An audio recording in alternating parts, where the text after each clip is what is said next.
Once upon a time, there were two men who worked in a barn. You may not remember their names, but you probably do remember the things they made there.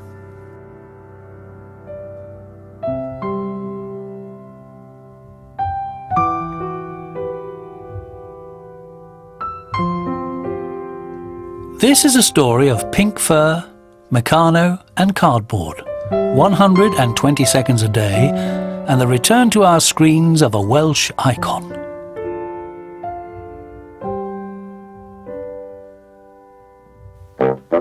Small Films was a small TV company.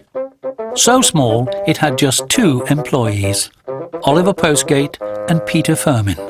And together they told stories and created worlds that would leave an almost magical impression on generations of British children. Not very long ago, in the top left-hand corner of Wales, there was a railway. It's a bit like, you know, memories. It wasn't a very long railway. It's nostalgic, perhaps, yes, Yeah. because it was about something that's past.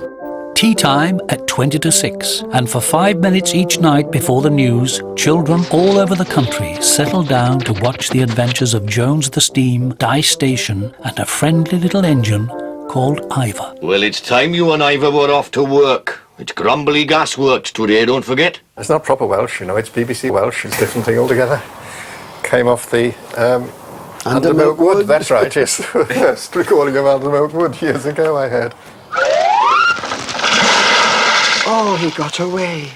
Oh, thank goodness for that. People I knew in North Wales said it was rotten, and some of the people in the valleys said they quite liked it. They accepted it, you know, and I didn't think about it, really. The trouble was when I had to do the Indian who spoke the Bombay Welsh, oh, my jolly gosh, I'm in trouble if I do not find her. And I couldn't actually record the conversation between the two. I had to record them separately and cut the tape together. Oh, she's bad. Oh, I'm in trouble if I do not find her. Oh, well, you do find her, Bach.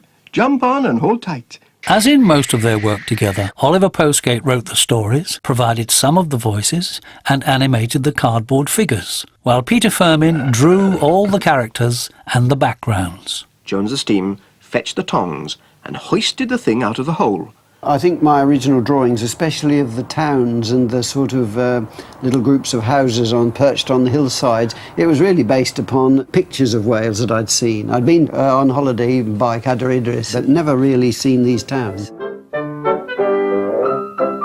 Selling chestnuts now, are you, Mr. Jones? No, Mrs. Williams. Dragons. Stations exteriors. Yes, we'll try that. I'll put it out then, come on. Look at that. I got some blue tack here if you want to stick anything down. Oh, it's the station in the snow. Yeah.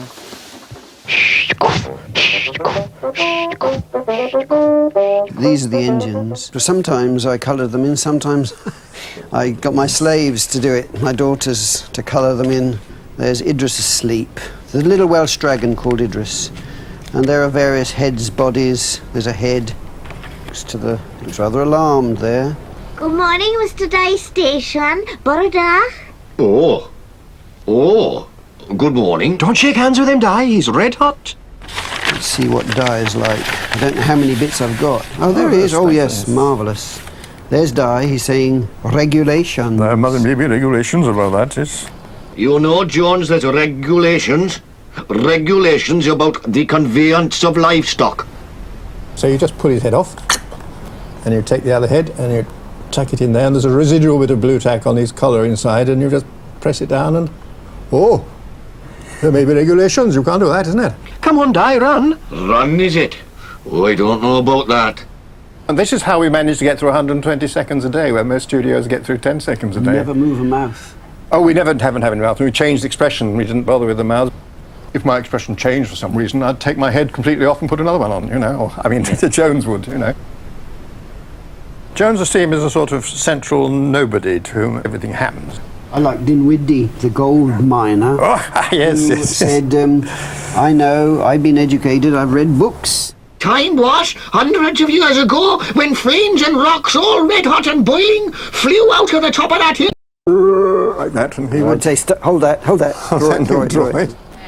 I've got new teeth. Or can you do me a hand like this, and he would draw it for me. I don't want to interfere or anything, but where exactly is my flower? And my paper hankies and my tin openers and the plastic toilet. All right. You all worry too much. Before any drawing or animation was started, Oliver would record the character voices and make a complete soundtrack, including the all-important sound effects.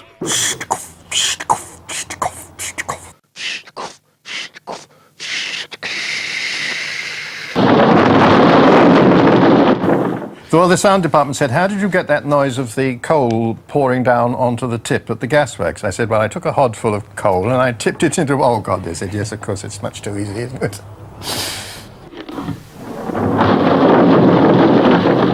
Terribly worried, weren't you, about what he would really be doing? What was the point of this? That's right. What could an engine do? And I suddenly realised he could sing. He wanted to sing in the choir. Perfectly normal, perfectly ordinary, and so they arranged for him to sing in the choir. And in Oliver Postgate's fertile imagination, anything was possible.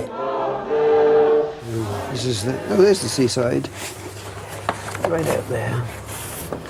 And the railway lines were laid on the beach so that Ivor could join in the swimming.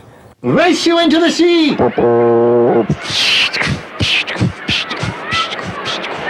And the Grumbly and District Choral Society, with their first bass, Ivor the Engine, raced down the beach and dived into the sea. Because we had to cut the card when he went into the water, so then he splashed about so much that the water got into his firebox and put him out, and they had to push him back onto the shore. They raced backwards and forwards, having a marvellous time, until the splashing put his fire out, and they had to push him back onto the beach. Although Ivor the Engine was shown by the BBC in colour in the 1970s, it wasn't the first time he'd been on TV. That was in 1959, in black and white, shown by Associated Rediffusion on ITV. Morning, Die Station. Morning, Jones. Morning, Ivor. How's your tubes? Now, over 40 years after he first appeared, Ivor has returned to help BBC Wales promote its newest service. BBC 2W. It's in the forefront of progress. With scripts by Oliver Postgate and new characters drawn by Peter Firmin, a small team of animators in Cardiff are using modern techniques to recreate the handmade feel of the episodes from the 70s. 3 of us have been working on this, 3 animators, and we've all learnt a huge amount. Ivor the Engine was originally done, on film, and it was all sort of done in a shed with sort of sellotape and elastic bands and things. So one part of you thinks, oh well, if we're doing it on computers, it's going to take 10 minutes. But the reality is there's a huge amount of sort of artistry in the original ones, and so we've had to sort of unlearn a lot of the computer shortcuts to actually try and match the charm of the originals. Ivor the Engine.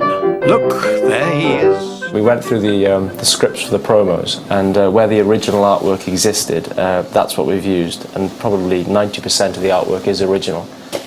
I mean, you just see the care that's taken, with the sort of the shading and all the artistry that goes into it. They really are great drawings. There he is, look, rolling along to the signal box on the way to Grumbly Town. So this is the background we used for the Mr. Rees promo. There's the bakers, and this is Mr. Rees's television shop. Obviously, digital TV for Wales is a new addition that Peter drew onto the drawing for us. No, Ivor, I've told you dozens of times. You can't go slamming on your brakes just when you fancy to. Ivor's voice, as in the original, is provided by a bassoon. What have you seen? Digital TV for Wales. And Oliver Postgate and Anthony Jackson are back to play all the other parts. No regulations, is it? I've had 30 years of regulations, and now I'm watching BBC 2W. Well, Ivor and I have got work to do. You should watch it. It's digital TV for Wales. Once upon a time, not so long ago, there was a little girl, and her name was Emily.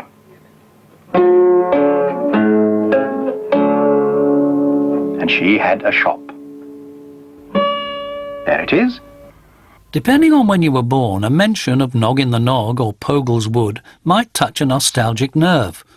But a whole generation of children hold a special affection for one saggy old cloth cat.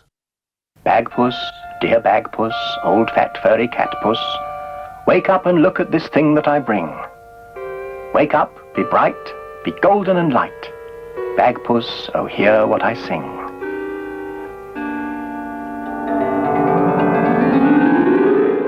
Come on out then. Come on in. There you are. You haven't moved since I last saw you. Must be a reason for that. There he is. Oh. The idea was that he was going to be a cat that lives in a children's hospital, and to entertain the children he had visible thoughts which appeared like a bubble above his head. And this was his sailor's thinking cap. Oh, that's right. Which I like. That's the one I like best. That's the best one, yes. When he told the story of the ship in the bottle. That is nothing but a rotten old bottle. Every week, a new object would arrive in the shop, and the fiendishly knowledgeable Professor Yaffle was always first on the scene.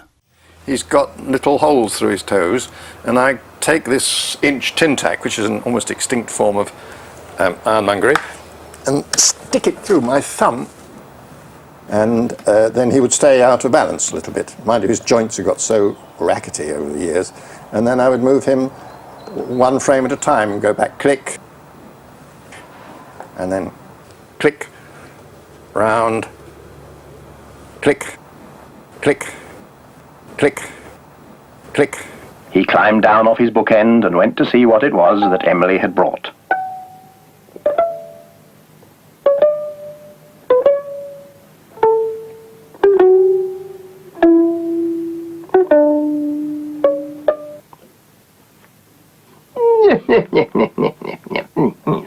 A box. Yes. This is The muff the mill. chocolate biscuit mill, which produced chocolate biscuits from breadcrumbs and butter beans. and You butter beans. can't produce them from breadcrumbs and butter beans. It's impossible. Now, please do be serious. And the chocolate biscuits are put in here, And they roll down through. roll down and come out the front. Everything had to be something I could make, or pinch, or borrow, or something. That's right. Chocolate biscuits. Oh, ridiculous. Fiddlesticks and flapdoodle. There is no such thing as a mill that makes chocolate biscuits. You mice will have to think of something better than that. What did he say? Fiddlesticks and flapdoodle. That's right. Because he has a little magnet in his beak, which holds his beak shut. We don't like people walking around with their mouths open, so he has a little magnet to hold it shut. The marvelous mechanical mouse organ. We recorded them 1.5 times up. So we sang, "We will wash it, we will splosh it." We will wash it, we will splash it. And the one which is out of tune is me. We will bucket and wash it. We will dust it, we will brush it. We will polish it, we will... Now with Gabriel, he's got works underneath him, which means he can actually move his mouth, because it's a song, you know, he sang songs and therefore it's difficult to do that single frame. It was better for me to go round behind and Oliver would film him live and I'd work the things with Play the hands and music feet. to it. I saw a ship a-sailing on the sea, and oh, but it was laden with pretty things for thee. There were comforts in... You see, they have little spikes. The heads are made of, excuse me, little wooden beads with a bit of felt on, but they're like that so they can turn and their arms move because they're made of copper wire, and the tail is also made of wire. They're lovely to animate, actually, because they've got so little movement and they've got no feet, and they rush around on these little spikes. They're really beautiful to use. 10, 11, 12, 13, 14, 15, 16, 17, 18, 19, oh, stop. Row, row, row the boat softly on the floor. Flippity, floppity, slippity, sloppity, woo. Each episode contained a song or a story within it, which often allowed Oliver to animate figures cut out from painted cardboard, the technique he'd used in Noggin the Nog, and again with Ivor the Engine. It's time for working now, not for singing. Bagpuss was first shown in 1974, and life in the shop sometimes reflected life in the world outside. Mice like to sing. Mice not sing. Mice not work. Mice strike. Oh, indeed. Oh, all right, mice. You can sing as long as you work as well. We will smooth it, we'll improve it, we will polish it, ping, ping, ping. We will hush it, velvet plush it. That is better now, don't you think? That is better now, don't you think? Compared to today's programmes, Bagpuss was made on the smallest of budgets. A stable doubled up as a studio, and even the shop front was really a window in Peter's house. These are the original photographs from the title sequence of Bagpuss, featuring Peter's daughter, Emily. There she is. Not changed much. Without the big budgets and staff of the larger animation studios, Oliver and Peter, working from an old barn and a stable, still managed to produce some of the BBC's most memorable programmes. All that used to be my studio, that whole block there. But this bit now belongs to the horse. Bagpuss gave a big yawn and settled down to sleep. Just an old, saggy cloth cat. Baggy and a bit loose at the seams. But Emily loved him. There's 40 years of assorted tins. I haven't the slightest idea what's in them. One day I'm going to have to go through that lot. This is the press button. Click, click, click, click. That connection there made all the Ivor The Engine films. And when I was wanting to leave the camera running, I turned it on its back, so it went on clicking until I came back. Yes, this was the instrument I had in my hand for years and years. One of television's true pioneers, Oliver Postgate worked alone, animating and editing everything himself. When he needed a device or a piece of equipment that couldn't be bought anywhere, he could usually rely on ingenuity or Meccano to solve the problem. This is the joy of my life when I made it. This is a resistance device, and it did a 40-frame dim. Every time I clicked the camera, this turned around once, and it moved this one tick. So the light gradually went down, and then when it came to do it again, I reversed the rubber band on this, and it gradually came up again. Highly technical and made out of absolute junk. Back in 1969, the TV world kept spinning without focus groups and pre-testing of programme ideas. Would a series featuring a soup dragon, blue string pudding, sky moos and froglets be made today? The Clangers, a true reflection of its time. In the 70s, there was this terrible fashion. Twiggy and people like that used to wear this sort of, these dresses made of little pieces of plastic joined together with rings, and things like that. So that influenced me slightly with the Clangers costumes. Right. And also, my wife had just bought a new zigzag sewing machine. And the knitted outside concealed an even stranger mechanism inside. Ah, yes, that's the one. A skeleton. That's it. Yeah. How they move. The actual works of it. These are Meccano on the arms with little bits in between, and it's stiff. You see, it stays where it's put, and that, if you imagine that stuffed inside a clanger, you could put his arms exactly where you want.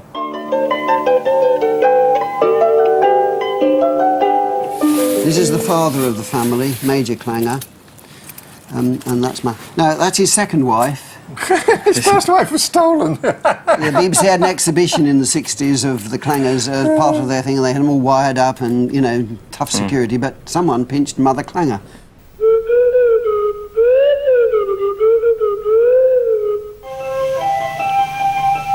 The music boat is their little boat that they go through space in, and it's powered by a rising scale of notes. In the year that Apollo 11 landed on the moon, the BBC asked Small Films to make a children's space series. Whether they quite expected the Clangers is open to debate. A little trumpet. While one half of Small Films did his usual job of writing, narrating, recording sound effects and animating, it was left to Peter to invent and make a collection of strange space beings, like the friendly Iron Chicken. She was shot down by a rocket. What came down was a head and a wing and a body and a tail, and then the Clangers put her together. And she said, "Oh, thank you very much, thank you very much, thank you very much." And a very polite Iron Chicken it is too. We cleared out our studios and wired it all together and then sprayed it silver, and that was the Iron Chicken's nest. Got rid of a lot of junk. And this is a froglet. Looks up, looks down, very shyly.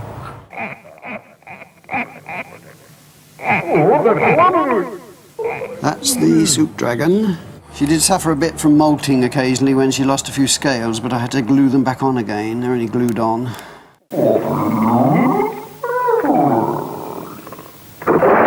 He's fallen in the soup.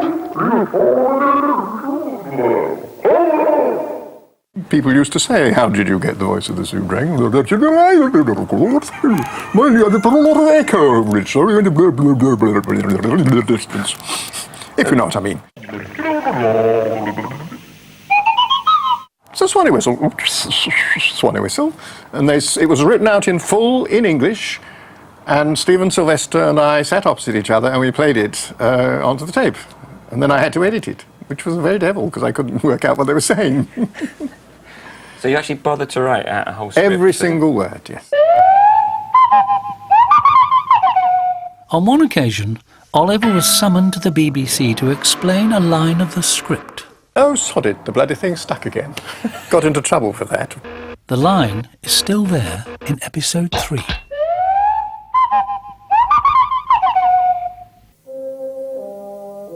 And just where did these fantastic stories come from? No idea, I never thought about it. No, it's just whatever came out of the mud, you know. It's like going out shrimping, you know. You take the net and run it through the mud and you see what you've got in it when you get to the end. Old boots, soup dragons, all sorts of rubbish. Tip it out and use it. A favourite in the lists of cult TV programmes, The Clangers always bordered on the surreal, such as this episode where a Gladstone bag is lonely until a friendly ladybag arrives to cheer him up. We kept each other going because, I mean, if he was sort of a bit short of ideas, I'd come up with something, and if I hadn't got any ideas, then he'd have a new one. So, you know, it's good to have two minds adding things. The Clangers was easily small film's strangest programme, but it shares with the others like Bagpuss and Ivor the Engine the deceptive skill of Oliver Postgate's animation and the brilliance of Peter Firmin's designs.